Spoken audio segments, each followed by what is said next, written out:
সারা দেশে জমজমাট ভোটের প্রচার, অলিগলি চষে বেড়াচ্ছেন প্রার্থীরা। নির্বাচনী আলোচনায় মুখর রাজপথ থেকে চায়ের দোকান।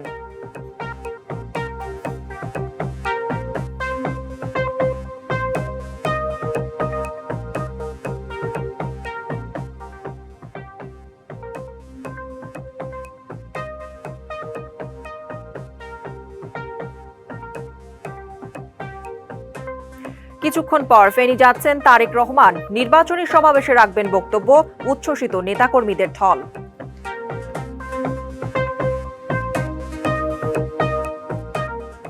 সুষ্ঠু নির্বাচনে সব দলের অংশগ্রহণ নিশ্চিত করা জরুরি। এখনো লেভেল প্লেইং ফিল্ড নিশ্চিত না হওয়ার অভিযোগ জাপা চেয়ারম্যানের।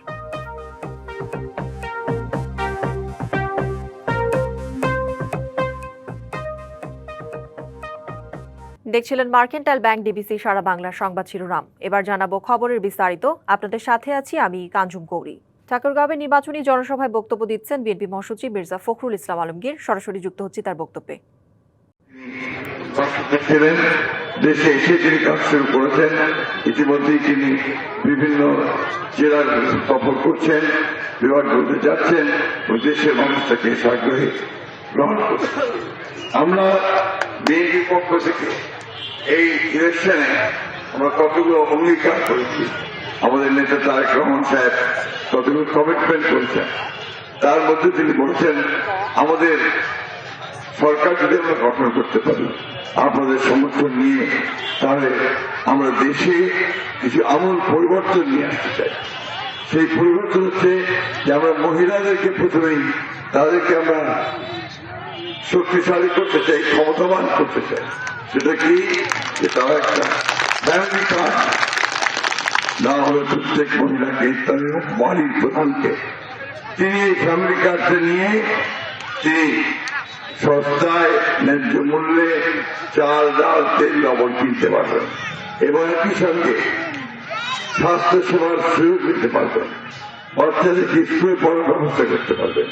এটা হবে তার প্রথম কাজ, যে মায়েদেরকে তিনি শক্তিশালী করতে চান, ক্ষমতাবান করতে চান। বন্ধুগণ, ঠিক একইভাবে কৃষকদেরকে তাদের পণ্যের ন্যায্য মূল্য পাওয়া এবং সস্তায় আপনার সার, বীজ পাওয়ার জন্য তিনি কৃষক কার্ড করতে দেবেন বলেছেন। যে কৃষক কার্ড কৃষকেরা তারা বীজ, সার সেই ন্যায্য মূল্য পাবে এবং তাদের পণ্য তারা বিক্রয় করতে পারবে। এটা হচ্ছে তাদের আমাদের কমিটমেন্ট। আমাদের আরো কমিটমেন্ট আছে, সেটা বলছে আমাদের চেয়ারম্যান সাহেব, আমাদের একটা বড় সমস্যা হচ্ছে আপনার কর্মসংস্থান, কাজ নেই। আমাদের ছেলেরা বিএ পাস করে, বিএ পাস করে, টেকনিক্যাল পাস করে, কাজ পায় না। এই জন্য তিনি বলছেন যে আগামী 18 মাসে যদি সরকার গ্রহণ করতে পারে। নির্বাচনী আবহে দেশে উৎসবের আমেজ। চতুর্থ দিনে দেশের বিভিন্ন অঞ্চলে প্রার্থীদের পদচারণায় মুখর রাজপথ থেকে চায়ের দোকান। ভোটারের দুয়ারে দুয়ারে গিয়ে তারা দিচ্ছেন উন্নয়নের নানা প্রতিশ্রুতি। ভোটারদের কাছে টানতে চতুর্থ দিনের প্রচার প্রচারণায় ত্রয়োদশ জাতীয় সংসদ নির্বাচনের প্রার্থীরা। রবিবার সকালে খুলনার ডুমুরিয়ায় প্রচারণায় খুলনা ৫ আসনের জামায়াত প্রার্থী মিয়া গোলাম পরওয়ার পথসভায় বলেন, আওয়ামী লীগ পালিয়ে যাওয়ার পর যারা চাঁদাবাজি ও ব্যবসার প্রতিষ্ঠান দখল করেছে তারাই এখন নিরাপত্তা দেওয়ার কথা বলে ভোট দাবি করছে। ৫ তারিখের পরে তখন তো আওয়ামী লীগ ছিল না, এই ভাঙচুরটা কারা করলো এই প্রশ্ন আমরা করতে পারি না। তারাই এখন এসে বলতেছে আমরা নিরাপত্তা দেব। যারা দোকান ভাঙো, চাঁদা চাও, বাজারে যারা একটু বিস্কিট বেচে, বাদাম বেচে, ফেরিওয়ালা রাস্তার পাশে বসে কিছু দোকানদারি করে, তার কাছ থেকেও তারা চাঁদা তোলে। মেহেরপুরে 11 দলীয় জোটের জামায়াত প্রার্থীর পক্ষে প্রচারণা চালান এনসিপির যুগ্ম মুখ্য সমন্বয়ক অ্যাডভোকেট শাকিল আহমেদ। এ সময় তিনি অভিযোগ করেন, প্রশাসন একটি দলের প্রতি ঝুঁকে পড়েছে। প্রশাসনকে দেখেছি একটা দলের প্রতি বেশি লয়ালিটি দেখানো কিংবা ঝুঁকে পড়াটা, এরকম কিবলা ঠিক করার যে একটা প্রবণতা দেখছি, এখান থেকে বেরিয়ে আসতে হবে। এদিকে প্রচার প্রচারণায় ব্যস্ত সময় পার করছেন নরসিংদী ৫ আসনের বিএনপি প্রার্থী খায়রুল কবির খোকন। গণসংযোগের সময় তিনি বলেন, যারা জান্নাতের টিকিট বিক্রির কথা বলে বিভ্রান্ত করছে, ভোটাররাই তাদের প্রত্যাখ্যান করবে। মানুষকে যে প্রতারণা করছে, বিভ্রান্ত করছে, ধর্ম ব্যবসায়ী হিসেবে চিহ্নিত হয়েছে এবং তারা অতীতে মানুষের কল্যাণে মঙ্গলে কতটুকু অবদান রাখতে পারছে এই দেশে মানুষ ভালো করে জানে। তাই আমি এই বিষয়ে আমি খুব একটা উদ্বেগ উৎকণ্ঠা আমাদের নেই। আমরা জানি যে জনগণ এই ভুল সিদ্ধান্ত কোনোদিন নেবে না। শরীয়তপুর ১ আসনের বিএনপির মনোনীত প্রার্থী সাঈদ আহমেদ আসলাম ভোটারদের দিচ্ছেন নানা প্রতিশ্রুতি। বলেন, আগামীতে বিএনপি ক্ষমতায় এলে ৩১ দফা বাস্তবায়নের মাধ্যমে শরীয়তপুরে উন্নয়নের কাজ করা হবে। প্রচারণার চতুর্থ দিনে ঠাকুরগাঁওয়ে জনসংযোগ করেন বিএনপির মহাসচিব ও ১ আসনের প্রার্থী মির্জা ফখরুল ইসলাম আলমগীর। বলেন, আওয়ামী লীগ যে কাজ করেছে বিএনপির নেতাকর্মীদের সে কাজ করতে দেওয়া হবে না। আমার দলের কোন লোক এই ধরনের দুর্বৃত্তায়নের সঙ্গে অপরাধের সঙ্গে যদি কেউ জড়িত থাকে আমাদেরকে বলবেন, আমার সাথে সাথে তার বিরুদ্ধে ব্যবস্থা নেব। আমরা কখনোই এলাও করবো না। আওয়ামী লীগ যে কাজ করছে সেই কাজ আমার দলের লোককে আমরা করতে দেব না। আসিফ খান, ডিবিসি নিউজ। কিছুক্ষণ পর বিএনপির ঘাঁটি হিসেবে পরিচিত ফেনীতে নির্বাচনী প্রচারে যাচ্ছেন তারেক রহমান। এখান থেকে 5 বার নির্বাচন করে প্রতিবারই জয় হয়েছিলেন সাবেক প্রধানমন্ত্রী খালেদা জিয়া।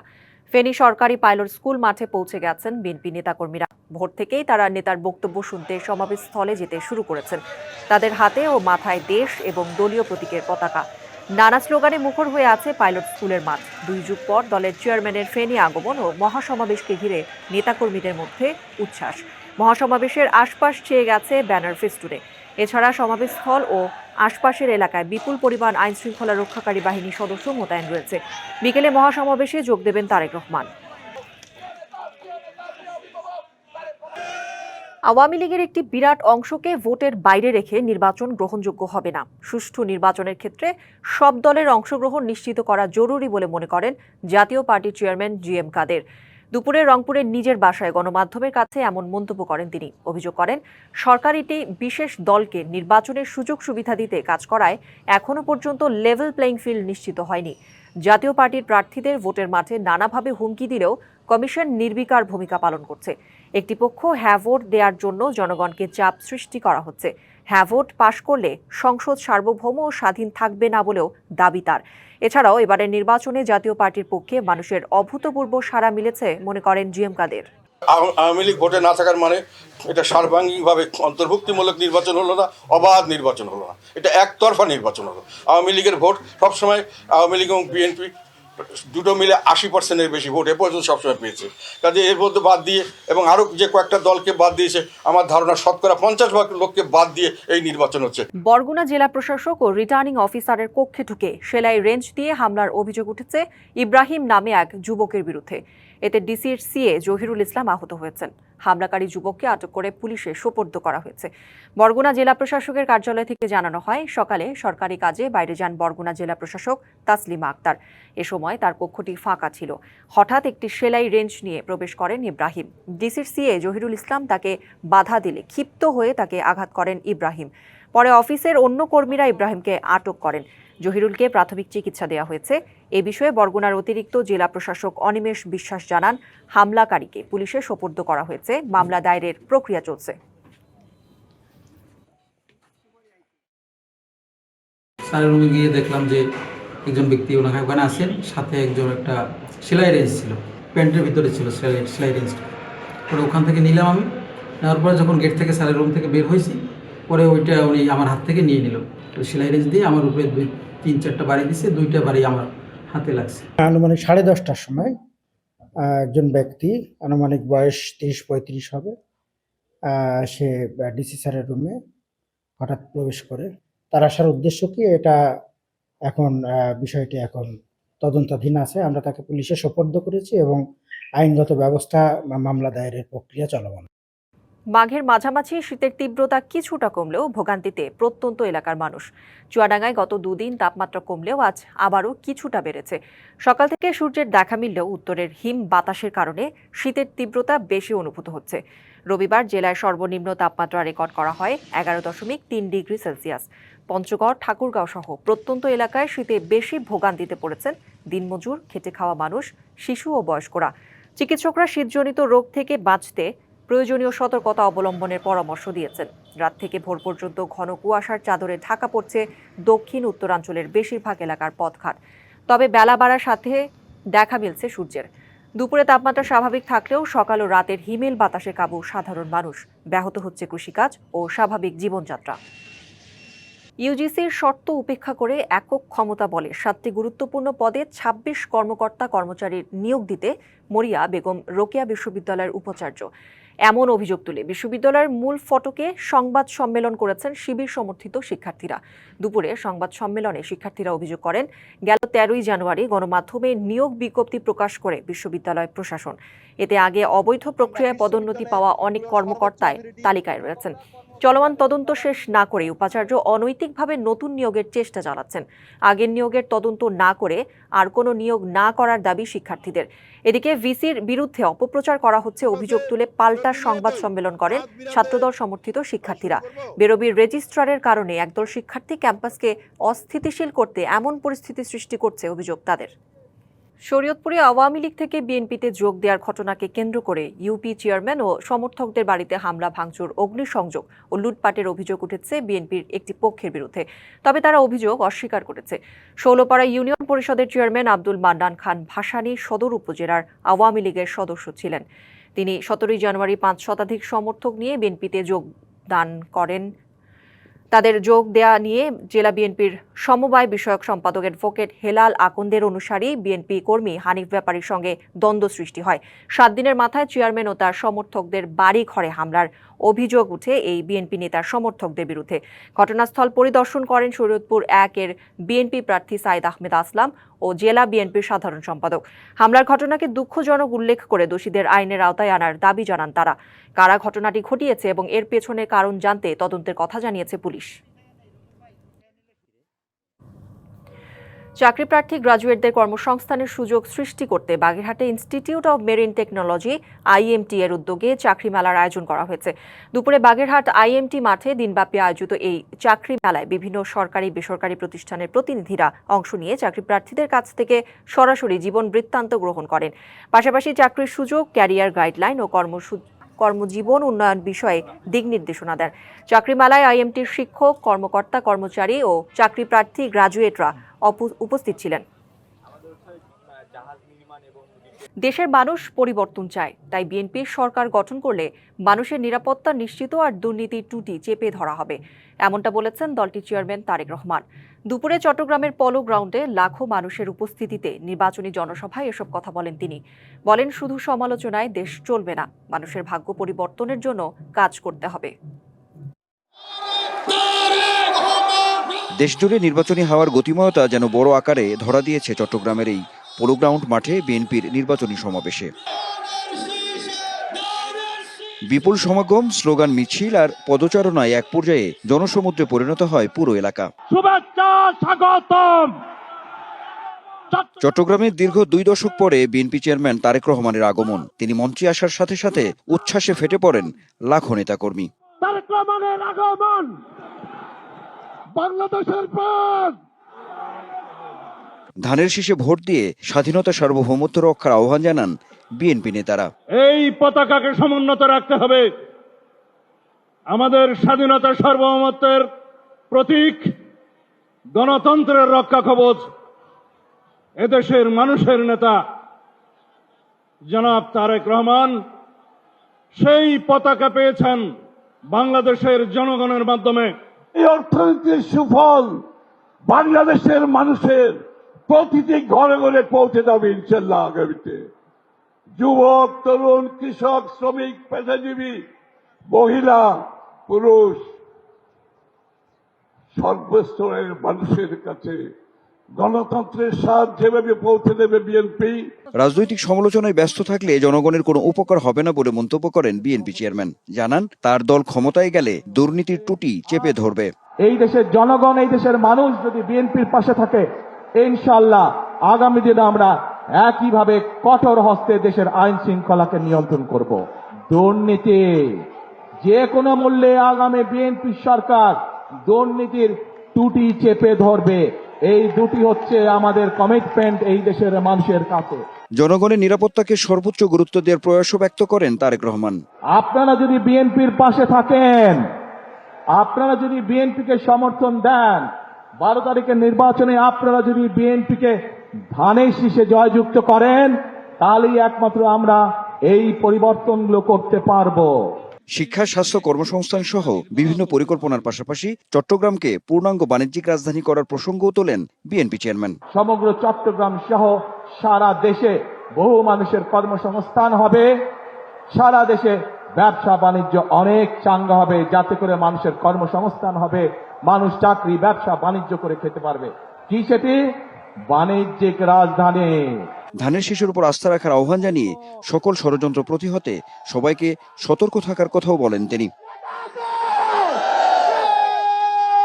একদিকে উত্তপ্ত ভোটের মাঠ, অন্যদিকে ভোটের রাজনীতি ও সমীকরণ, সঙ্গে পাল্টাপাল্টি রাজনৈতিক বক্তব্য, এসবের পাশাপাশি প্রতিশ্রুতি সহ নানা পরিকল্পনার কথা তুলে ধরলেন বিএনপি চেয়ারম্যান তারেক রহমান। দারুণভাবে উচ্ছ্বসিত নেতাকর্মীরা। এখন দেখার বিষয় আসন্ন জাতীয় সংসদ নির্বাচনে শেষ পর্যন্ত বিএনপি কতটা এই গণজোয়ার ধরে রাখতে পারে। Anwar Hossain, DBC news, Chattogram. চট্টগ্রামের পলো গ্রাউন্ডে স্মরণকালের বিশাল সমাবেশের মধ্য দিয়ে নির্বাচনী শোডাউন করল বিএনপি। এই জনস্রোতকে কেবল একটি সমাবেশ নয়, বরং নির্বাচনের আগে নিজেদের শক্তি প্রদর্শন ও রাজনৈতিক প্রভাবের জানান দিল দলটি, এমনটাই মনে করা হচ্ছে। এই গণজাগরণ চট্টগ্রামের 16টি আসনে জয়ের পথ সুগম করবে বলে মনে করেন বিএনপির নেতাকর্মীরা। জনসমুদ্রের উত্তাল ঢেউ যেন আছড়ে পড়েছে চট্টগ্রামের রাজপথে। বিএনপি চেয়ারম্যান তারেক রহমানের আগমনে ব্যানার, ফেস্টুন আর স্লোগানে মুখরিত ছিল বন্দরনগরীর অলিগলি। শেষ পর্যন্ত লাখো মানুষের উপস্থিতিতে ঐতিহাসিক পলো গ্রাউন্ডের সমাবেশ রূপ নেয় এক বিশাল জনস্রোতে। এই শোডাউনের মধ্য দিয়ে চট্টগ্রামের 16টি আসনেই নিজেদের শক্ত অবস্থানের জানান দিল বিএনপি, যা অন্য রাজনৈতিক দলগুলোর কাছেও শক্তিশালী বার্তা, এমনটি মনে করছেন তরুণ নেতারা।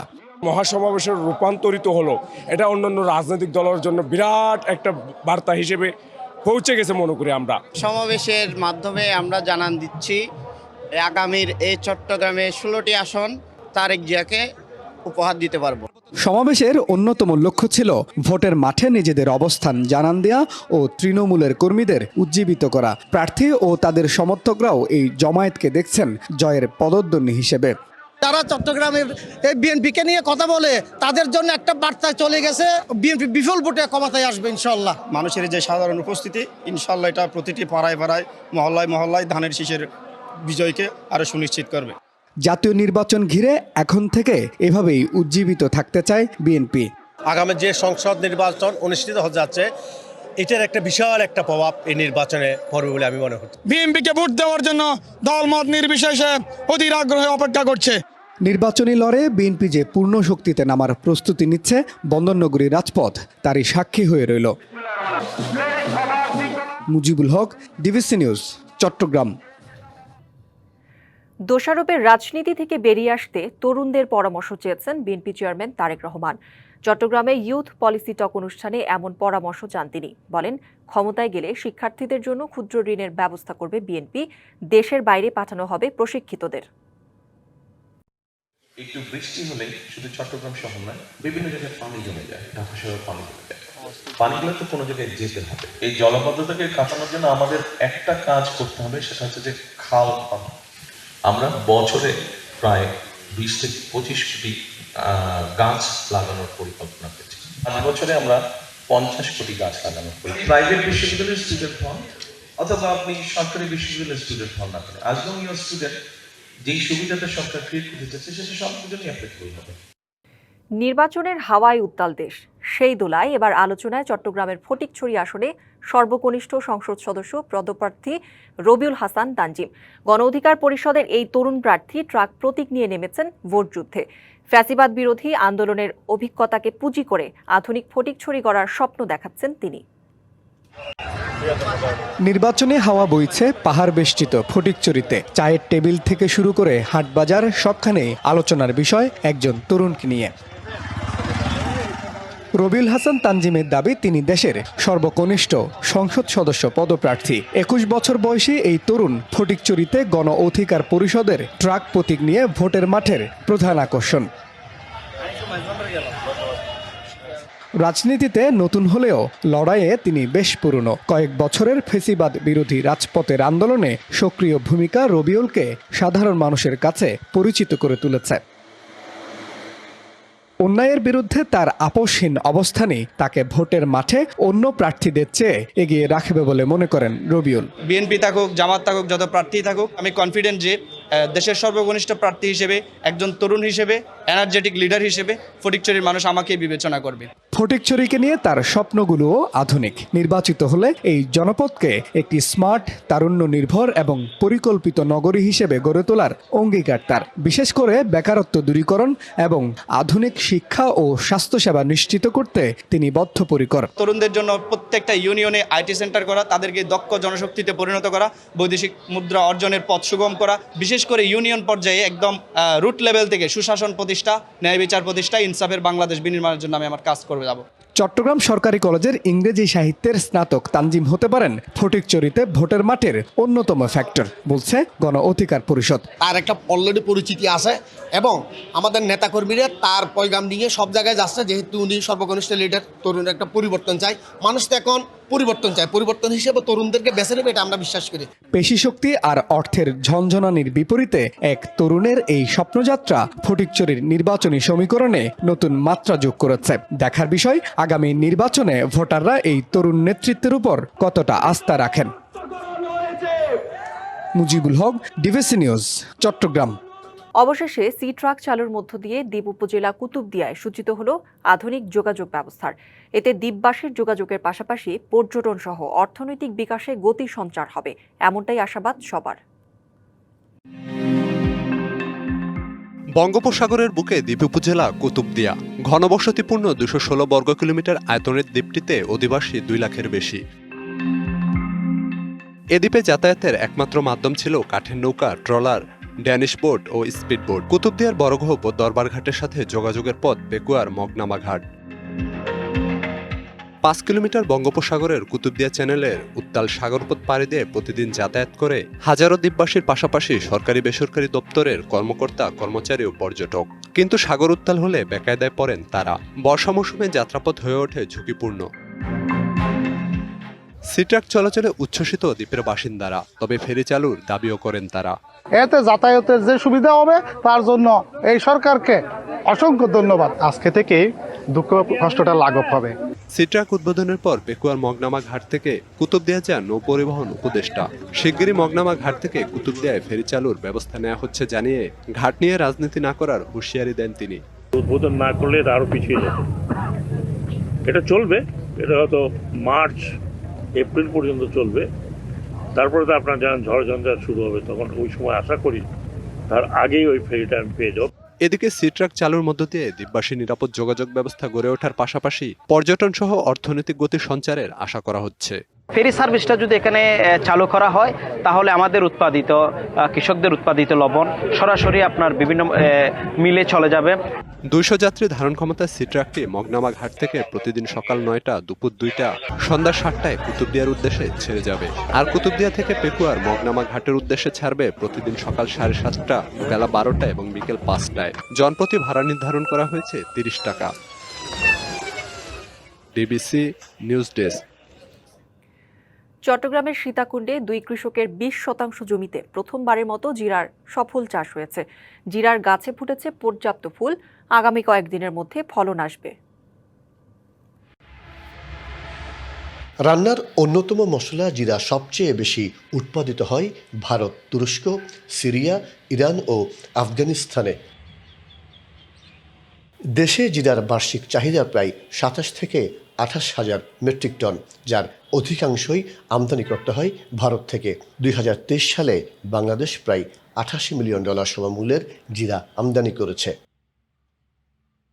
আমদানি নির্ভরতা কমাতে দেশেই এখন এই অর্থকারী মশলার চাষ হচ্ছে। চট্টগ্রামের সীতাকুণ্ডে প্রথমবারের মতো জিরা চাষের উদ্যোগ নিয়েছে 2 কৃষক। এরই মধ্যে গাছে দেখা দিয়েছে ফুল। 2 জাতের জিরা আছে, একটা হচ্ছে মিষ্টি জিরা, এটা হচ্ছে মোটাটা, আর একটা হচ্ছে চিকন জিরা যেটা ছোট। আমাদের বাংলাদেশে সচরাচর এটা করা হয় না, আমাদের সীতাকুণ্ডের মধ্যে এই প্রথমে আমরা করতেছি। চট্টগ্রাম তথা চট্টগ্রাম, ফেনী, নোয়াখালী বা পার্শ্ববর্তী জেলাগুলোতেও কিন্তু এবছরই প্রথম আমি জিরা চাষ হয়েছে। নভেম্বরের মাঝামাঝি থেকে ডিসেম্বরের প্রথম সপ্তাহ পর্যন্ত জিরা রোপণ করা যায়। আগ্রহী কৃষকদের বাড়িজাতের জিরার বীজ দেওয়া হবে জানান কৃষি বিভাগ ও গবেষণা কেন্দ্রের কর্মকর্তারা। অনেক আগেই আমরা গবেষণা হাতে নিয়েছি এবং স্বল্প পরিসরে আমরা সাকসেসফুলি এই জিরা প্রোডাকশন করেছি। আশা করি ভবিষ্যতে কৃষকরা আমাদের কাছ থেকে এই বীজটা এবং প্রযুক্তিটা নিয়ে তারা ভালোভাবে জিরা উৎপাদন করতে পারবে। সম্পূর্ণ আমদানি নির্ভর মশলা জাতীয় জিরা চাষ বৃদ্ধি পেলে বৈদেশিক মুদ্রার যেমন সাশ্রয় হবে, তেমনি দেশের জিডিপিতেও বড় অবদান রাখবে বলে মনে করছেন সংশ্লিষ্টরা। মাসুদুল হক, ডিবিসি নিউজ, চট্টগ্রাম। এই ছিল এখনকার মতো। ডিবিসি নিউজের সংবাদগুলো পড়তে ভিজিট করুন dbcnews.tv আর ভিজিট করুন ডিবিসির ফেসবুক পেজ এবং ইউটিউব চ্যানেল ডিবিসির সঙ্গে।